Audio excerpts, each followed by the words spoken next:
Welcome back to Raised on the Rebellion. Today's guest isn't just a musician, he's lived it, breathed it, shredded it. Guitarist, producer, and creative wild ace from Skunk Anansie. You've seen him on the biggest stages, but today we're going behind the scenes. What it really takes to survive rock and roll. So, welcome, Ace. Hello, I'm surviving rock and roll. I'm a Yes, survivor, aren't I? yes. So, life on the other side of the stage. Let's go. Let's dive in. What does it really take to survive rock and roll? So, yeah, What does it really take to survive rock and roll? I think you need to have a resilience. Resilience is the number one, right? You have to have talent because if yeah, you have no talent, right, you can still be in a band, but someone would have to carry you for a long time, and I think they wouldn't appreciate that. But I think that resilience is the main thing because one, it takes a long time to get somewhere, right? So mm, that's like learning an instrument, writing songs, getting a record deal, going on tour. Even when you've got that in place, it takes years before you get somewhere. But in the meantime, while you're doing that, you've got setbacks, problems, things go wrong, you run out of money, people change, relationships, all that kind of thing. So the way you get through it, it's like anything, like any businesses, you just have to keep doing it, yeah. keep going. But you have to be aware of these things and learn a lesson from them so that you can kind of get through them to keep going. So it's resilience, really. Okay, great. So, you've been doing this a long time. What's the one thing about music industry fans that they still don't understand? Well, the classic myth, isn't it, that everybody's rich? Oh, yeah. I think that's Yeah, the yeah. classic myth. Everyone thinks that in the music industry that if you're on a newspaper or you're on a TV show, you get paid for every one of those appearances, but you don't because it's promo. Mm, So when you're doing them, you have to actually, it costs you money to travel there, to go on these shows, to play and all sorts. So promo and interviews and everything like that actually costs the artist money. mm, So you're not getting paid for that for a start. And then with Spotify and record sales, everyone's always moaning about not making any money. It's true. So, the average musician, unless they're, say, Taylor Swift or something like that, who still has to take a chance as well, they're not rich. And you know what? People think it's worse now, and maybe it is. But even when you date back to if you read any autobiographies or you look at any case studies of people in the 60s and the 70s, it's all the same. Musicians were inherently broke because yeah, record deals aren't amazing in those yeah. days, and these days revenues aren't amazing. So that's the myth. The myth is that you're rich. And George Michael once said something. He said that as soon as he got successful, no one would ever buy him a drink anymore. And I thought that was really true because it happened to me. What happened to you? Like as soon as you kind of like hit top of the pops and you went out, no one would actually buy you Well, a you have drink. to. They were You're queuing rich at the now. bar. Every time you went to the bar, they were queuing behind you. Hey man, how you doing at the bar? So you ended up You're buying. rich now. Yeah, yeah, You've yeah. made it. Exactly. Even though your world could be on fire and you could be in huge amounts of debt, apparently you're rich because you're on the telly. Yeah, so that's the Yeah. myth. But I think when people know you, they kind of get, you know, Yeah. to know that. But the upside of it is when you do music, sometimes what you actually want out of it doesn't cost money. So, the experience, the life experience, the fun of it, the buzz, all those kind of things, doing music you want to do doesn't actually, you know, that's the reward more than the financial. But Yeah. obviously we all have to live, but you get a bigger reward that's more than finance. Okay. Cool. So, do you think has the industry lost its rebellion, or has it just learned to disguise it a bit better? It's definitely not as rebellious as it was Yeah. because I think that, I mean, this is my take on it, right? When you look at bands like Sex Pistols, Mm. and all these kind of like rebellious bands back in the day, they were usually formed by people that had nothing to lose, Mm. and also all they could do was play music and be in a band. They were like the misfits. They didn't have the exams, at schools. They didn't have the good jobs. It was like there was nothing going for them apart from forming a rock band, a rock and roll band, and getting out there. That was their hope and their thing. So they were very much the outsiders. Different to now. It's definitely different to now. So outsiders would always have a voice of rebellion because they didn't really care what people Mm. said. Whereas you may get pop acts now that say, I'm not going to say anything because it might ruin my Instagram career. So they were, I think they were more rebellious then, and I think that music spoke to a different set of people then. It was more selective.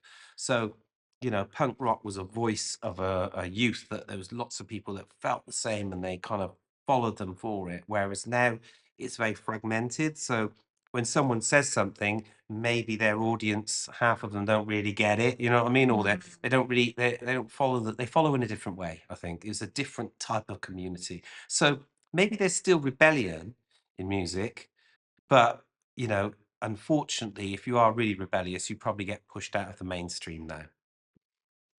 Yeah, I So agree. fear of rebellion there is. I agree.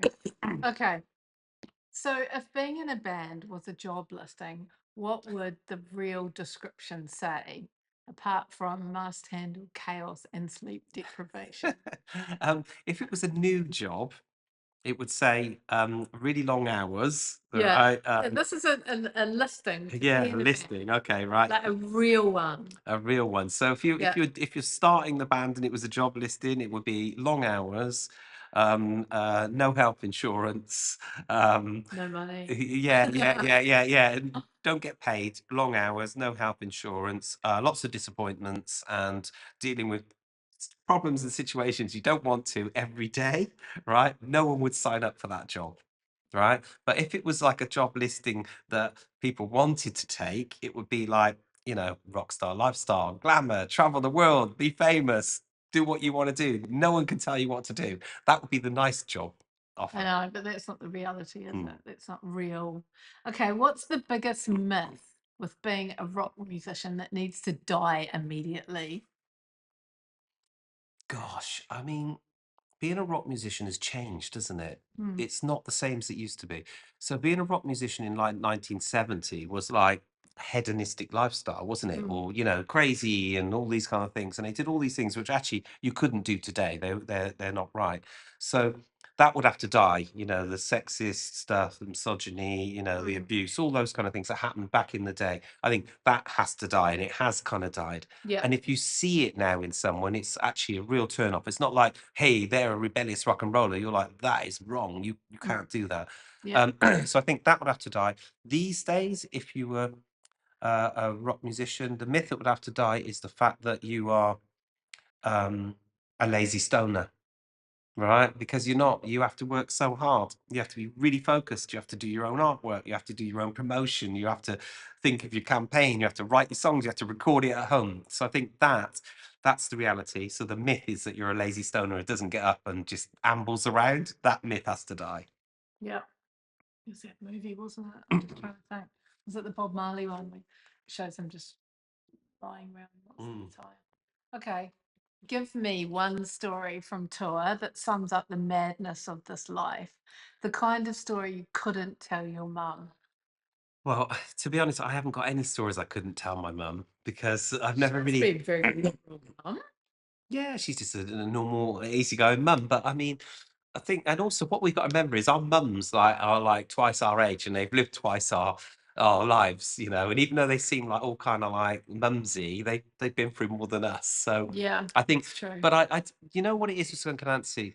I don't really have any debauched stories because Skunk Anansie was formed with a kind of specific type of vibe, and we had Mm. like, we've got Skin leading it, and we had like women managers, women tour managers, people on our team.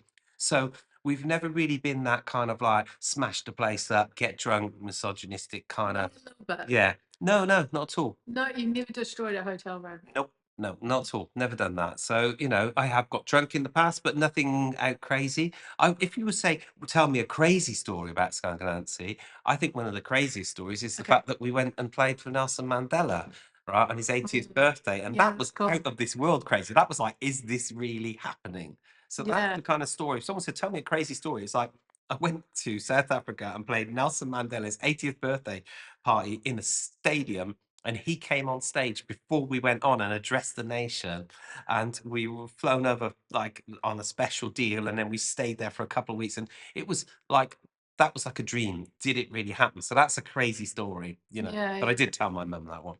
Yeah, yeah. Mm. Okay, fair enough. That's a good story. What's the most what the fuck moment you've ever had on stage or backstage? Ooh. Gosh. Oh, I know. So the most what the fuck moment, this is Yeah. actually in like insanity. So we were in a festival in Belgium, this a few years ago, and it's called Pukkelpop.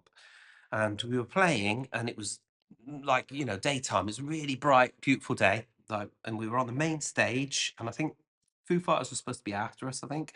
And so we're playing our show, and then all of a sudden it started to get windy. Then the sky went black like night. And then all these trees started to fly up on the stage, all these pieces like branches. We were playing. Then it started to rain, and it's on online. You can see this. And Yeah. Skin goes, "We're going to carry on no matter about the rain." And then there was a like hurricane, and it literally blew us off the stage. Right, like you couldn't stand up in it. Right, it just Oh god. all the rain, the trees, everything just went.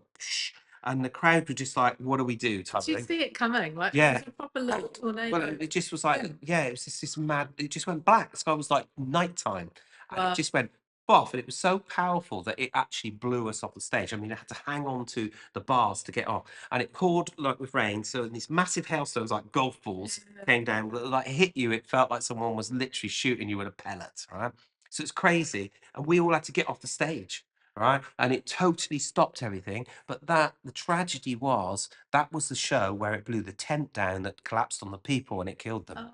That was the one, right? And we had a truck next to our stage and it blew the lighting tower over on top of it or something. So the truck was stuck under the lighting tower. That was right next to the stage. Good job it fell that way and not on the people in the crowd. And we all ran off the stage. And as we ran off the stage, because it was so crazy and pouring and so hard, we thought the stage was going to fall down basically. We just ran into anybody's dressing rooms that were there, just straight away to get out of it. And I was like pouring water out of my shoe type of thing. And then we got off and we didn't know. We were like, that's crazy. That was crazy. And we went back to our dressing room and then everything went quiet. And then you just heard ambulances coming. And it was like, oh my God. And they were like, you just need to get out of here now. You need to leave. That's it. And Yeah. then I think the Foo Fighters were supposed to play. It was that night, or the next night that they cancelled the whole festival. Mm. So that was the craziest moment. That was really crazy. And then the other crazy moment was we were going to play with Cypress Hill, Yeah. and we were in, I don't know, Spain or something. And the same thing, we're waiting to go on stage, and it's all raining, raining, raining, right? And they're sweeping the rain off the stage. We're waiting, waiting to go on. We're like, is it going to go? Is it going to be okay? And they go, okay. And they just sweep the stage down, and we're just about to go on stage. And the rain stops, and lightning hits the stage. Oh, So we didn't go on, obviously. Same thing, get back in the bus, drive somewhere else. So those were two of the most kind of crazy moments, I wow. I think. always wonder with the rain because the stage is just obviously, full of electronic equipment and Yeah, yeah, yeah, yeah, electricity. yeah, yeah, And I'm always like, how the fuck are they still performing and not getting electrocuted or it's really dangerous? yeah, yeah, Like, I've seen loads of big concerts. I remember Foo Fighters did one and it was passing down. I don't think they had a roof and they yeah, just yeah, yeah. kept going. I'm like, that must be really Well, dangerous. you know what's dangerous if you're plugged into anything, where I'm plugged into But stuff. aren't you all, I suppose, the lead singer, isn't it? But everyone, oh, and the drummer. No, no, only me is plugged into something because I'm plugged into the amps. Everyone else is on wireless. So, Why are you the only one that's plugged in? because I have a lead that goes in my amp because it sounds good. That sounds better. It's my nerdiness. Okay, fair enough. Maybe you should consider wireless. Okay, let's carry on. So, um, there must have been a time when it all nearly fell apart. What pulled you back? I think you have times when it nearly falls apart quite a lot because there's so many challenges, and the Mm, challenges are like two sides. In a band, the challenges are the music industry, because one minute you're hot, the next minute you're not, and a lot of that is usually decided on with the kind of press you have and the exposure you get. So if you don't mm, get any exposure on something, you're not going to get in the charts, so you're not going to make that thing, and your tour's going to be smaller, things like that. So you have moments like that where it all goes pear-shaped, mm, usually once a year, and your deal is in it has in a threat of the deal ending or something like this. You have financial problems. Everything costs so much to tour now. All of a mm. sudden it's like this doesn't happen, you're going to be bankrupt and things like that. So I think that's one challenge. So you get that all the time. So and the way you do that is you pull back as a team. You just have to come up with solutions. Yeah. You all talk and you go, how can we do this and how can we do that? Well, let's do that show there and it'll pay for that show. And let's do here and not do that. And, let's make a deal with these people, but we're going to release this and not do that. Or we need the best person to push us through this. So that's problem solving. And that happens a lot. So the initial reaction of things like that is like, oh man, it's like this, oh no, like that, like it's falling apart. So that's like problem solving, and that happens quite a lot. Mm, I would say every few months, maybe. The other thing is with all bands are like chemistry in families. So mm, if you obviously you're together all the time, and it's like even if you were with your family for 24 hours a day, living on a bus and working with them and taking all the stresses of the industry, like I'm saying about, and the touring and things like that, it's quite strained. So that's the kind of thing where if you all think you're all falling apart, this is like for any band, if you think you're falling apart and falling out with each other, you need to create a way of living together that's mm. different to normal life. So, you have to create like space, hobbies, interest, certain, give people the time to disappear. As long as they turn up at the right time and they do what they got to do, let them disappear. Days off, have your own schedule. Don't say to people like, I need to be with you all day. It's like, I don't need to be with you all day. I've just spent 24 hours on the bus with you. Yeah. I'm disappearing. But it's not you guys. I'm not insulting anyone. It's not that I don't like anybody. It's just that I need space now. And I think Mm, that, young bands, the problem they have is they're all together all the time, drinking, partying, staying up all night, doing all this stuff all the time, like everyone does, because it's exciting at the beginning. But then, through all that stuff, you can actually piss people off, can't you? Bad habits, you get sick of hangovers, each other. bad moods, all that sort Whether of your and best that friends, it's the same. yeah, yeah. You just get sick of each other. Yeah, imagine if you went to work and you did 9 to 5 every day, and then you came out of work and then you went to the pub and you got drunk with those people, Oh and my then you god. lived in a bus with them, and then you got the Oh, next morning got a hangover, and then you had to go to work from 9 to 5 the next day and do that for 4 months. oh god, it's a lot. So that's why you have to create space for, and you have to be also you need to accept people for what they are as well, because nobody's perfect, Yeah. including yourself. So if there's something about someone that kind of annoys you, right? You just avoid that part and you try to think, well, I probably do something that's annoying as well. Yeah. So, it's yeah, swings and roundabouts. Yeah, for sure. Okay. So every artist has that one moment where they think, yeah, this is why I do it. What's yours? um What's your Mine is two moments. fuzzy or you're like, yes. When I sound check, right, and I Yeah. plug the guitar in and it sounds really awesome, Yeah. that's the first moment. I'm like, "Oh my god, this sounds so awesome. I never want to die." Right? The sound is so good and I'm playing it, and I always say to my tech, "Oh my god, listen to that. It sounds amazing." Like, 'cause he's the only one that listens to me because I he has to. Yeah. Right? So when I play, I feel that just playing a guitar and stuff, that is why I do it. That's the essential number one, right? Because I love to play and I love the sound, right? Um, I think there's the other main one is why do I do it is because when you're on tour and you're playing shows, right, and you're on stage and the synchronicity of everybody playing together, when it all sticks together and it sounds amazing, all of a sudden you get like you know, Buzz. yeah, you get this thing where you're all in time, right? And once you hit that groove, Mm, it's really amazing. So when you're on stage and you stop thinking about the song and you're just playing and people are enjoying it, that's another moment like this is special. This is not an everyday affair and not everyone gets to experience this. And that runs through my mind. When I'm playing, like I'm so lucky to be able to do this right now. And that with the sound check is that's why I do it moments. And then the other thing you have to take into consideration is you know, don't be too hard on yourself mm, if something goes wrong. mm. Because, you can come off when I was younger, I go, oh, I played a wrong note in the middle of the set, 1.5 hours of like 10,000 movements of my fingers and I played a wrong note and I beat myself up about it. Or my guitar broke in this or something. You just have to go, let that go and focus on the positive. But Hmm. but the reason I No do it one is the would ever music. notice. You got to give yourself some grace. Exactly. The reason I do Nobody it though notices. is the music. The music is the thing. Yeah. Awesome. Okay. Um, who's the most unpredictable person that you've ever toured with, and did you survive it? Funny thing is, usually the most unpredictable people are not the band. They're usually the crew or someone around What, the area. what it could be another band you've toured with, or Um, it I've could never be a catering company, or you know what? If I go through it, other bands, no, they've all been all really good actually. We select the support bands ourselves, yeah, so we make sure we have a good time. You know, I think that I've got nothing bad to say about any support bands, and all the main bands have actually been really cool.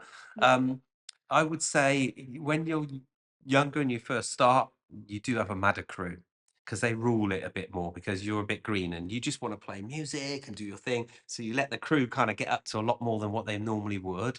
So you know, back in the 90s, everybody's like drinking twice as much what they do now, different type of lifestyle. So I think yeah, the maddest people really probably over my time in the thing as being crew members because those guys work super hard and they like to party hard, right? So I always avoid going out with them because I know it's gonna be a mess.